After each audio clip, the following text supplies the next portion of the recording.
ጌታዬ እግዚአብሔር ሆይ እስከዚህ ያደረስከኝ እኔ ማን ነኝ?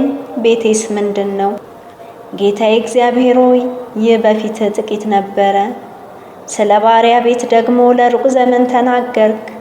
ጌታዬ እግዚአብሔር ሆይ ይህ የሰው ሕግ ነው። ጌታዬ እግዚአብሔር ሆይ አንተ ባሪያህን ታውቀዋለህና ዳዊትስ ሲናገር ዘንድ የሚጨምረው ምንድን ነው?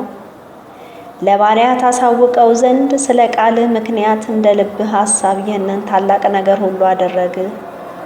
ስለዚህ አቤቱ አምላኬ ሆይ እንዳንተ ያለ የለምና በጆሮአችን እንደሰማነው ሁሉ ካንተ በቀር አምላክ የለምና አንተ ታላቅ ነህ።